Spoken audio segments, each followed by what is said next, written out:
Selamat pagi dan salam sejahtera saudara-saudari. Dimanapun kamu berada, saya percaya penyertaan Tuhan bagi kita sangat luar biasa. Hari ini saudara, kita di dalam ibadah secara online bersama tim dari MTS Miri akan membawa kita di dalam pujian dan penyembahan. Mari kita datang kepada Tuhan, kita menyerahkan kehidupan kita. Kita percaya Tuhan yang kita sembah adalah Tuhan yang Maha Kudus, Tuhan yang Maha Kuasa, Tuhan yang Maha mengampuni setiap kita. Mari kita menyerahkan hidup kita. Kita naikkan penyerahan kita, pujian kita terhadap Tuhan, yaitu kudus, kuduslah Tuhan.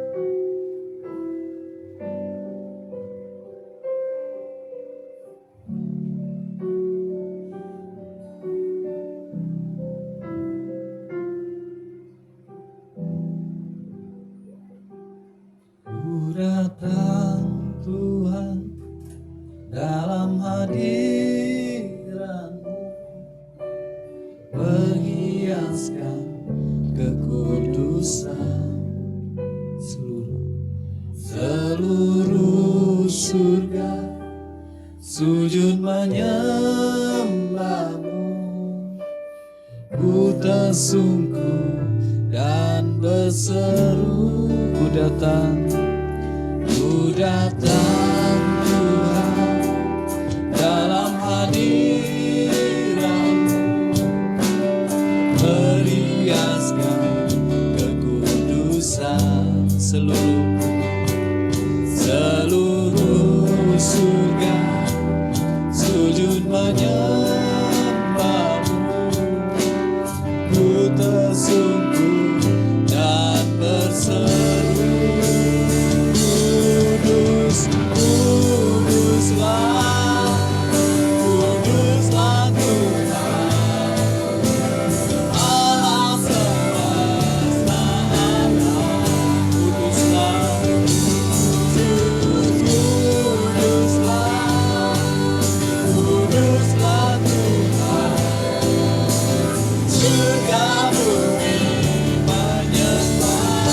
kuduslah,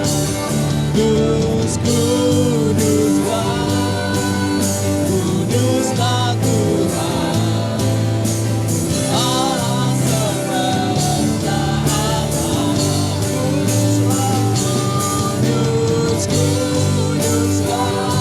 Kuduslah Tuhan, surga bumi menyembah, surga bumi menyembah, oh surga bumi menyembah. Oh, terima kasih Tuhan, terima kasih ya Tuhan. Amin.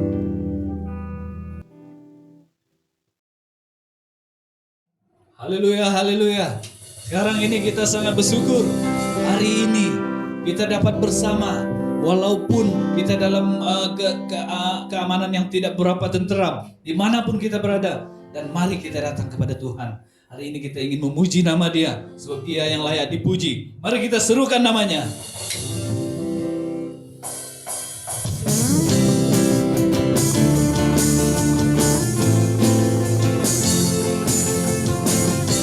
Haleluya. Mari saudara. Tuhanku maha besar, Tuhanku maha kuasa, Raja segala raja. Dia takkan tergoyahkan, Dia takkan tergoyahkan, Dia takkan terkalahkan. Dia hidup dan berkuasa. Serukan namanya, Yesus Tuhan Raja. Segala kuasa tunduk dalam namanya. luar biasa. Dia luar biasa, perkasa mulia. Yesus nama di atas segala nama. Haleluya. Kita percaya di saat kita memuji Tuhan kita, Dia akan berkarya dalam kehidupan kita. Haleluya. Ada amin. Tuhanku, Tuhanku maha besar, Tuhanku maha kuasa, Raja segala raja. Dia takkan terkalahkan, Dia takkan terkalahkan, Dia takkan terkalahkan. Dia hidup dan berkuasa. Serukan namanya, Yesus Tuhan Raja. Segala kuasa tunduk dalam namanya. Dia luar biasa, Dia luar biasa, perkasa mulia. Yesus nama di atas segala nama. Serukan namanya, serukan namanya, Yesus Tuhan Raja. Segala kuasa tunduk dalam namanya. Dia luar biasa, Dia luar biasa, perkasa mulia. Yesus nama di atas segala nama. Yesus nama di atas segala nama. Yesus nama di atas segala nama. Yesus namanya, nama di atas segala nama. Haleluya. Kita percaya dan yakin Tuhan kita adalah Tuhan yang hebat. Ada amin saudara. Hari ini kita bersamanya, Tuhan akan memberkati kita semua. Beri tepukan untuk Tuhan kita. Haleluya. Haleluya.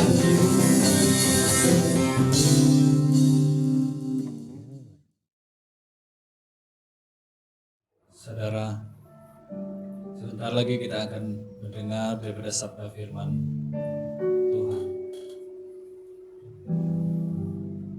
Mari kita datang kepada Tuhan dengan hati terbuka, pikiran terbuka, supaya setiap daripada firman itu akan mengajar kita, membimbing kita, dan terus mendidik kita dalam pertumbuhan kita, apatah lagi dalam kehidupan kita. Mari kita menyembah Tuhan dengan nyanyian.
Kekudusan memenuhi Tuhan, Tuhan ini rinduku.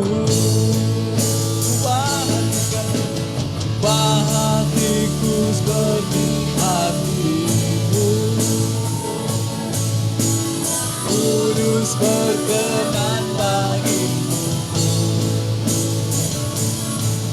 bagaikan emas yang murni, bentuk hatiku selalu. Biar ku menjadi ciptaan baru, bebas dari semua yang jahat.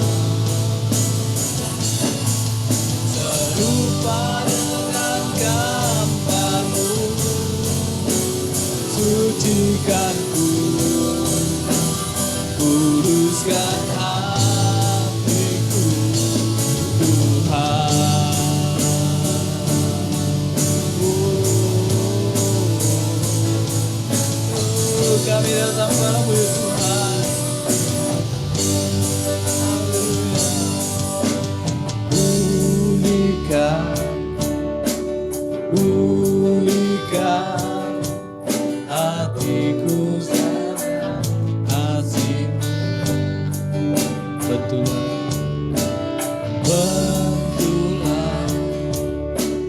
bentulah hatiku jadi seperti-Mu. Kekudusan-Mu ya Tuhan, kekudusan-Mu memenuhiku. Tuhan, ini rinduku, ubah hatiku seperti hati-Mu. Kudus, kudus berkenan bagi-Mu, bagaikan emas yang murni, bentuk hatiku selalu. Dan ku menjadi ciptaan baru, bebas, bebas dari semua yang jahat, serupa dengan gambar-Mu. Sucikanku, kuduskan hatiku, ubah hatiku seperti hati-Mu. Kudus berkenan, kudus berkenan bagi-Mu, bagaikan emas yang murni, bentuk hatiku selalu. Dan ku menjadi ciptaan baru, bebas ya Tuhan, bebas dari semua yang jahat, serupa dengan gambar-Mu. Sucikanku, kuduskan hatiku, Tuhan.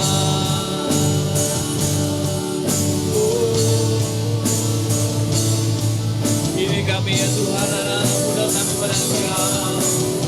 Ya Tuhan, sucikan kehidupan kami. Kami percaya Tuhan kami maha mengampuni, Tuhan kami maha menyayangi kami di dalam setiap aspek kehidupan kami. Tuhan beserta kami, berkati kami, pimpin kami. Terima kasih ya. Segala puji hormat, syukur kami naikkan di dalam nama Tuhan Yesus. Amin.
Good morning. Today is a good day that the Lord has blessed us with. Jadi kita akan bersama-sama pada pagi ini yaitu belajar dari firman Tuhan yang akan menolong kita memahami kehendak Allah dan juga untuk menolong kita supaya kita dapat menjadi hamba Tuhan atau anak Tuhan yang lebih dekat lagi, yaitu kasih kita dengan Tuhan. So this morning I want to share with us the theme which is slaves to righteousness, yaitu tema yang saya bawa ialah hamba kepada kebenaran.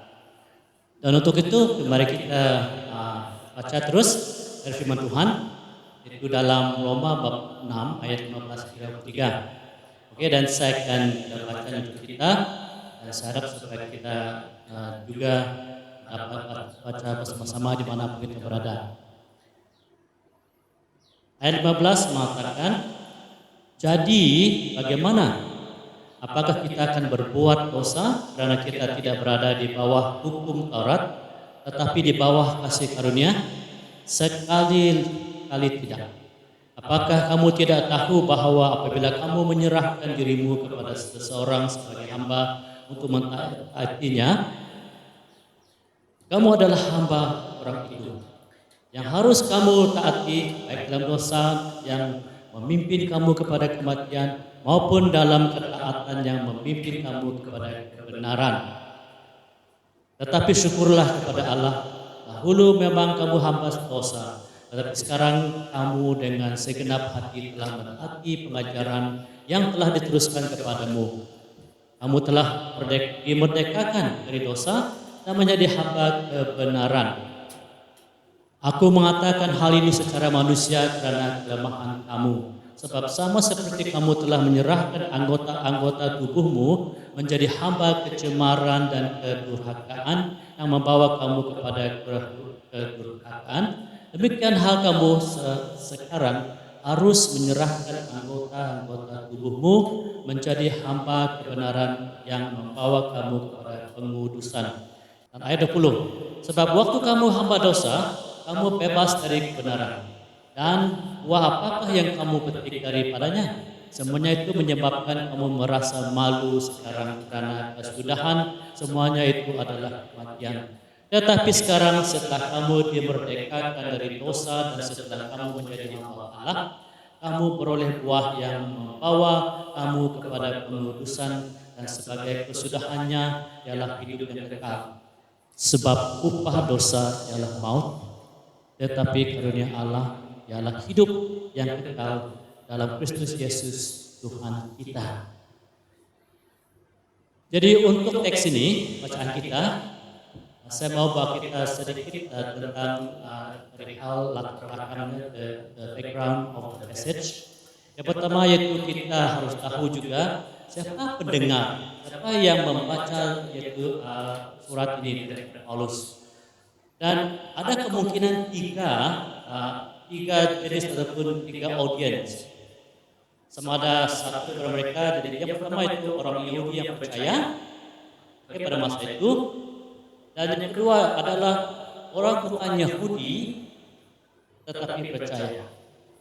Dan yang ketiga, mungkinkah kedua-dua ini orang Yahudi yang percaya dan juga bukan Yahudi yang percaya? Jadi kemungkinan besar yaitu penerima surat ini adalah kedua-duanya, yaitu orang Yahudi dan bukan Yahudi yang percaya. Jadi berarti di sini maka ini ditujukan kepada mereka yang percaya, ya, sebab mereka mengalami satu yaitu pergumulan mengenai yaitu hukum dan juga Injil. Dan yang kedua yaitu siapakah ataupun apakah tujuan penulisan ini? Sebab setiap surat tujuannya memang beza. Dan untuk yaitu ke buku Roma ini ataupun Alkitab yang ditulis ini adalah untuk menyangkal dakwaan bahwa Paulus memperolehi reputasi sebagai seorang anti Taurat dan anti Yahudi. Jadi inilah tujuan Paulus menuliskan supaya menerangkan kepada yaitu orang percaya baik Yahudi maupun yang bukan Yahudi sebenarnya apa yang mereka dengarkan yaitu ataupun worship ataupun Apa yang didakwakan mengenai dia sebagai anti Taurat dan anti Yahudi itu sebenarnya bukan. Nah, jadi itulah latar belakang sedikit tentang yaitu bab 6 ini. Oke, dan dalam bab 6 ini yang telah saya baca tadi atau sebelumnya, Paulus sebenarnya coba memberi penjelasan tentang perbahasan di antara kehidupan di bawah Taurat dan kehidupan di dalam anugerah. Inilah yang menjadi masalah bagi mereka yang dulu di bawah Taurat, orang Yahudi, dan sekarang mereka yaitu menyembah Yesus, dan sekarang mereka dikatakan hidup di bawah anugerah. Dan juga untuk mereka yang bukan Yahudi, sekarang mereka tahu bahwa mereka hidup dalam anugerah dan mereka tidak pernah memahami apakah itu hidup di bawah Taurat. Oke, jadi inilah isunya. Dan kalau kita lihat dari ayat 1 hingga 14, oke, yang kita bandingkan dengan ayat 15 dan 23 Roma 6, ada dua kategori di sini. Kelihatan sedang bergumul dengan pengaruh dosa dalam hidup mereka dan berkata dengan hamba. Inilah satu yaitu pergumulan mereka, yaitu mengenai kehidupan mereka, pengaruh dosa di dalam kehidupan mereka walaupun mereka sekarang sudah menjadi orang percaya, dan dikaitkan dengan yaitu dengan Taurat. Tetapi sebelum kita meneruskan, kita juga mau tahu yaitu apakah maksud hamba kebenaran. Ya, kalau kita dengarkan, kalau kita pikir tentang istilah hamba itu, tidak seorang pun mau menjadi hamba, sebab hamba seolah-olah kita tidak memiliki pilihan, tidak memiliki kebebasan. Tetapi di sini kita disarankan, firman Tuhan menyarankan supaya kita menjadi hamba kebenaran. Apakah itu akan membebankan seseorang Kristen, seseorang percaya Tuhan, ataupun yang mereka Yahudi ataupun Yahudi ini yang percaya, apakah itu akan membebankan dia atau tidak? Jadi itulah kita harus tahu maksud itu hamba kebenaran. Dan menjadi seorang hamba melibatkan kata kerja menghidupi, kan? Memang logik betul. Seseorang yang tidak hidup, dia tidak ada kehidupan. Ya, hamba ke raja ke siapa memang sebab dia sudah meninggal.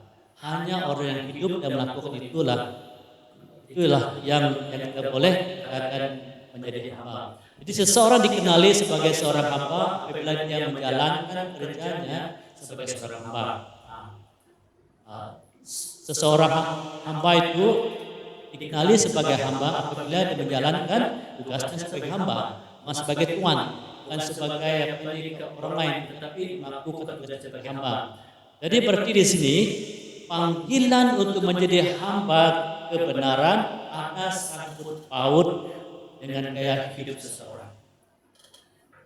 Oke, saya ulangi, panggilan untuk menjadi hamba kebenaran ada sangkut paut dengan gaya hidup seorang Kristen. Jadi kalau kita dipanggil untuk menjadi hamba kebenaran, artinya yang melibatkan bagaimana kita hidup sebagai hamba.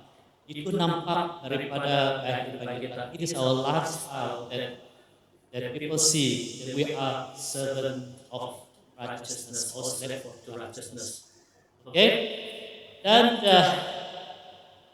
dari teks tadi saya akan bawa kita yaitu tentang panggilan ini, panggilan menjadi hamba kepada kebenaran ini. Jadi yang melibatkan 3 fase keadaan hidup kita.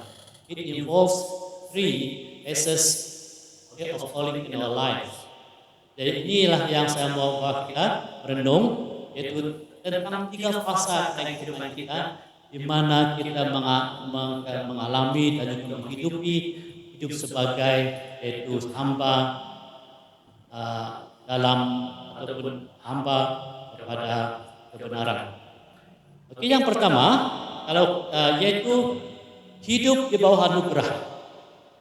Dalam ayat 15 hingga 16, living under the grace. Dia mengatakan, jadi bagaimana? Apakah kita akan berbuat dosa karena kita tidak berada di bawah hukum Taurat, tetapi di bawah kasih karunia. Ini Paulus bertanya. Bukan begitu hanya dia tahu, tapi dia bertanya seolah itu adalah rhetoric question. Dia tahu jawabannya. Itu dia dikatakan sekali-kali tidak dikatakan. Jadi arti di sini yaitu sesuatu yang dia sudah tahu. Di bawah Taurat, seseorang itu telah dihakimi. Under the law, everyone has been judged. Tidak ada yang terlepas. So inilah yang kita tahu. Tetapi di bawah anugerah, Dia menghapus dosa-dosa melalui darah Yesus. Jadi kita lihat bezanya. Di bawah Taurat semua orang telah dihakimi oleh dosanya, dan di bawah anugerah pula dia menghapuskan dosa-dosa melalui darah Yesus. Jadi berartinya dosa itu masih ada, dan dia dihakimi, tetapi dia menghakimi atau akibat dosa itu telah berubah di dalam di bawah anugerah. Jadi apakah dia bermaksud? Kita akan tanya, apakah dia bermaksud anugerah hanya berkesan apabila dosa ada di dalam diri kita sekarang? Berarti kalau ada dosa barulah anugerah itu berkesan. Kalau tidak ada dosa, tidaklah guna itu anugerah. Apakah dia bermaksud begitu? Yang kedua, anugerah menjadi tidak perlu karena tidak ada dosa lagi untuk darah Yesus diperlukan. Jadi berarti di sini anugerah jadi tidak perlu karena tidak ada dosa. Artinya di sini apabila kita telah diampuni Tuhan dan tidak ada dosa lagi, jadi apakah anugerah itu tidak berkesan? Jawabannya Paulus mengatakan sekali-kali tidak. Jadi ini di sini yaitu sekali-kali tidak. Dosa itu di bawah hukum Taurat, tidak dapat diselesaikan, tetapi di bawah anugerah dosa-dosa kita dapat diampuni dan dapat dihapuskan. Jadi dalam ayat 16 mengatakan, apakah kamu tidak tahu bahwa apabila kamu menyerahkan dirimu kepada seseorang sebagai hamba untuk mentaatinya, kamu adalah hamba orang itu yang harus kamu taati, baik dalam dosa yang memimpin kamu kepada kematian maupun dalam ketaatan yang memimpin kamu kepada kebenaran. Persoalannya, jadi apa yang dilakukan anugerah untuk kita? Di sini kita harus memahami bahwa anugerahlah sebagai satu detik di mana semuanya berubah ataupun berpusing pada satu arah yang lain. Jadi di sini mari kita sedar memahami bahwa Paulus tidak menyamakan dosa dengan anugerah maupun Taurat. Jadi kita harus tahu ini, yaitu Taurat dan anugerah tidak boleh dibandingkan dengan dosa. Jadi sama ada dosa ada atau tidak, Taurat tetap ada dan juga anugerah tetap ada. Ya, itu maksudnya.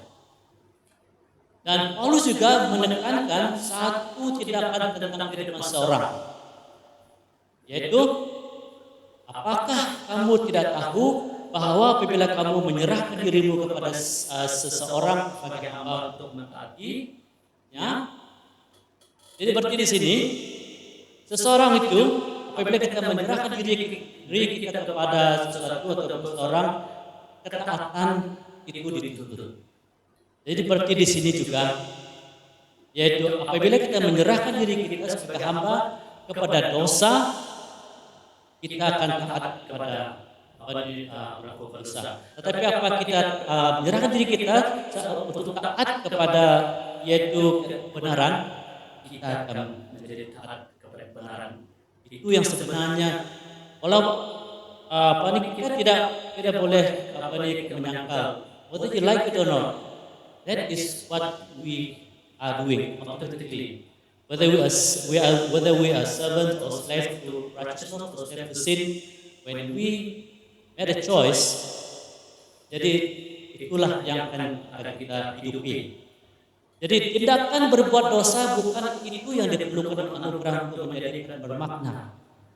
Jadi berarti di sini kalau tidak ada dosa berarti anugerah tidak bukan. Sebab tindakan berbuat dosa itu bukan itu yang diperlukan anugerah untuk menjadikannya makna. Sebenarnya keputusan tindakan pribadi kita untuk menjadi hamba kepada anugerah menunjukkan kita sedang di dalam anugerah. Maksudnya di sini kita telah membuat keputusan untuk menjadi hamba kepada anugerah. Ya, itu sebenarnya kita telah melihat atau kita telah hidup dalam kehidupan anugerah. Oke, contohnya saya beri satu ilustrasi ini anugerah. Anugerah samalah seperti satu mesin, ya, mesin yang menghapuskan dosa. Contoh mungkin ada satu mesin, contohlah mungkin mesin basuh contohnya. Tapi itu mesin basuh itu adalah mesin untuk menghapuskan dosa. Jadi ia akan tetap sebagai mesin dan fungsinya tidak akan berubah sebab contohnya ia tetap akan menjadi mesin ataupun membasuh washing machine sama ada dia sedang membasuh kain ataupun membasuh pakaian ataupun tidak dipakai, ia tetap menjadi yaitu ke mesin basuh. Jadi begitulah anugerah. Sama ada kita berdosa atau tidak berdosa, anugerah itu tetap sama. Oke, jadi berarti di sini jangan kita katakan seperti Paulus mengatakan, lebih banyak saya berdosa, barulah anugerah Allah itu nyata. Bukan begitu. Mesin basuh tetap mesin basuh, sama ada kamu basuh kayak kamu atau tidak, ya tetap menjadi mesin basuh. Jadi ketaatan adalah satu pilihan dilakukan oleh seseorang individu. Obedience is a choice of a person. Okay? Jadi ayat 17 mengatakan, sekarang kamu dengan segenap hati telah mentaati pengajaran yang telah dituliskan kepadamu. Kamu telah dimerdekakan dari dosa dan menjadi hamba kebenaran. You see, it is a choice here that you have made. Okay? Yang telah kamu pilih dan oleh sebab itu kamu dengan rela sebenarnya menjadi hamba kepada kebenaran. It's because of our choice that we have taken, and now it leads us to be servant, to be an obedient servant to righteousness. Itu maksudnya. Jadi tidak ada yang saya tidak tahu macam mana. No, it starts from your action or your decision to be obedient. Itu dia. Jadi kamu tidak perlu untuk memilih dosa. Paham kan? Karena dengan semula jadi kamu telah menjadi hambanya. Jadi untuk menjadi hamba dosa, kamu tidak perlu buat apa-apa. Sebab kamu memang pun dengan semula jadi ini kita semua adalah hamba dosa. But the only choice that we can do it is to choose to be slaves to righteousness.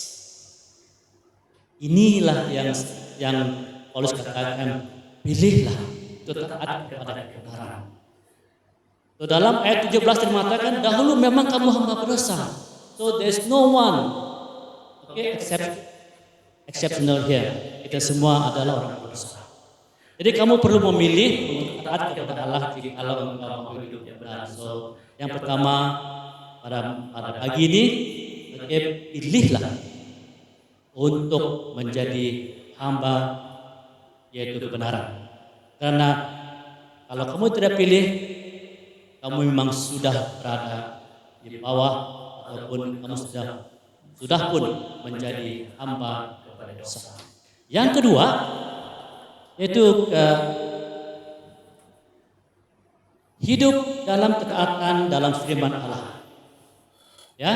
Jadi dalam ayat 17 dia mengatakan, tetapi syukurlah kepada Allah, dahulu memang kamu hamba dosa, tetapi sekarang kamu dengan segenap hati telah mentaati pengajaran yang telah dituliskan kepadamu.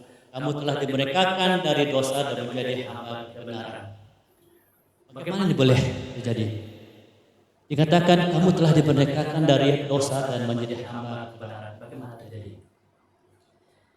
Mereka menerima dengan sepenuh hati ajaran yang dibawa oleh Paulus dan murid Yesus yang mendapat Injil langsung kepada Yesus sendiri, itulah yang berlaku. Bagaimana terjadi? Mereka yang telah menjadi hamba kepada kebenaran adalah mereka menerima Injil yang dibawa oleh Paulus dengan sepenuhnya. It is a wholehearted, it is the complete acceptance of the truth in the Word of God. Itu yang menyebabkan. So, bermaksud di sini mereka berkomitmen kepada ajaran kebenaran yang diterima para rasul. Jadi harus ada komitmen. Dan disebabkan komitmen mereka dalam ketaatan kepada kebenaran, maka mereka tidak lagi menjadi hamba dosa, tetapi telah menjadi hamba kebenaran. Seperti saya katakan tadi, saya tekankan, yaitu apabila kita berkomitmen dalam ketaatan kita kepada kebenaran, yaitu maka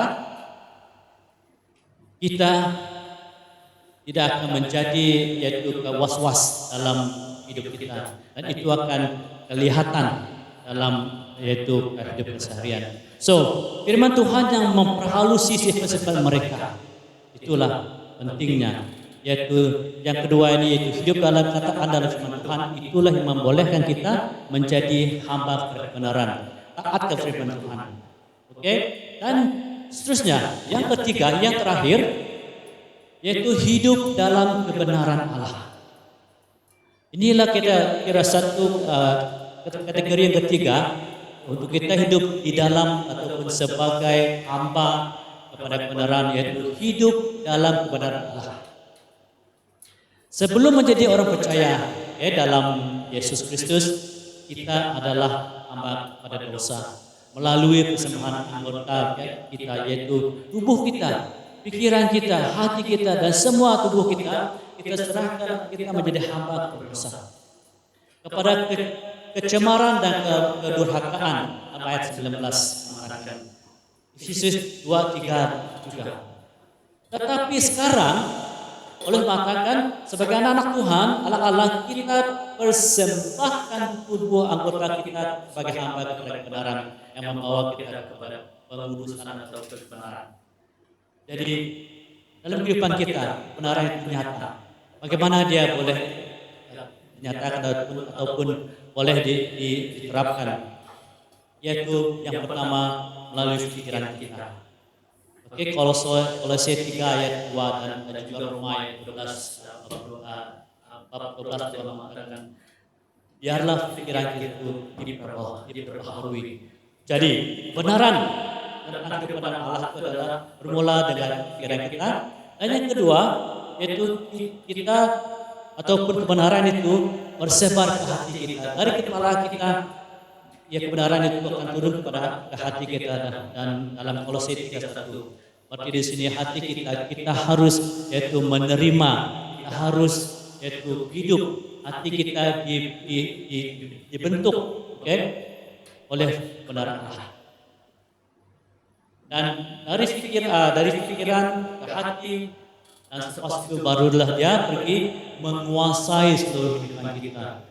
Jadi kalau pikiran kita, hati kita taat kepada kebenaran dan hidup yang kebenaran, maka hidup kita juga, tubuh kita, di seluruh kehidupan kita akan dikuasai oleh kebenaran. Oleh sebab itu, proses pengudusan dilaksanakan melalui hidup sebagai hamba kepada hamba kebenaran sepanjang hati kita. Jadi kabar baik untuk kita pada pagi ini. Dan juga pengharapan yang terbaik yang kita terima daripada yaitu menjadi hamba kebenaran adalah kita tidak lagi berhamba berdosa. Amin. Inilah message-nya.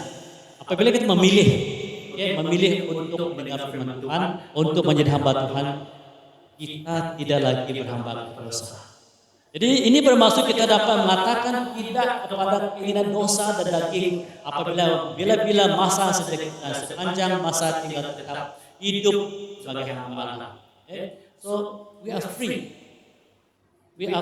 to say no, to to the desire of our flesh, to the desires of sin. We are free. Why? Karena kita dapat mengarahkan pikiran kita kepada perkara di atas, dan juga kita dapat menumpukan hati kita kepada perkara di atas, dan juga kita dapat mematikan apa saja dimiliki yang berunsur keduniaan, right? So we can direct our thought on the thing of God from above, and we can concentrate,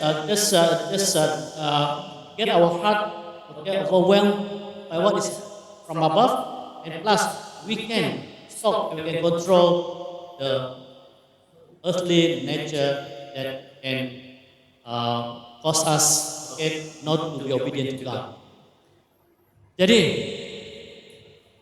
kesimpulannya,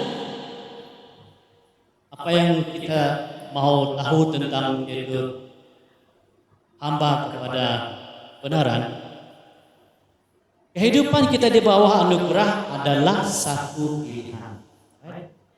Untuk menjadi hamba kebenaran. The starting point and the breaking point is that we must choose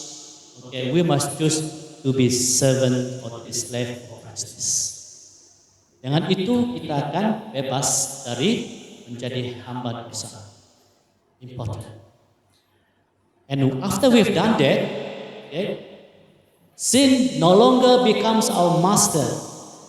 Dosa bukan lagi Tuhan kita, sebab Tuhan kita adalah Yesus. Tuhan kita adalah kebenaran, right?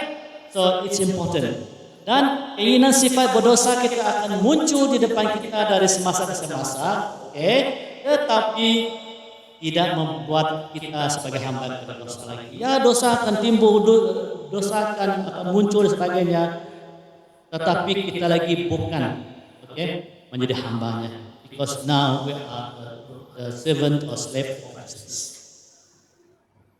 Jadi pada pagi ini, saudara-saudari dalam Kristus, apakah respon kita? Sudahkah kamu? Sudahkah saya untuk memilih untuk tinggal tetap sebagai hamba kepada dosa ataupun hamba kepada kebenaran? Kita tahu hanya satu saja jalannya atau ucapannya yang harus kita miliki, yaitu kita harus tetap memilih untuk menjadi hamba kepada kebenaran. Sebab dengan melakukan demikian kita dibebaskan daripada hamba kepada dosa. Sekian, yaitu firman Tuhan yang saya bawakan bagi kita pada pagi ini. Dan saya percaya bahwa firman Tuhan adalah hidup dan akan menolong kita untuk menjadi hamba kepada kebenaran yang diberikan kita. Amin.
Thank you.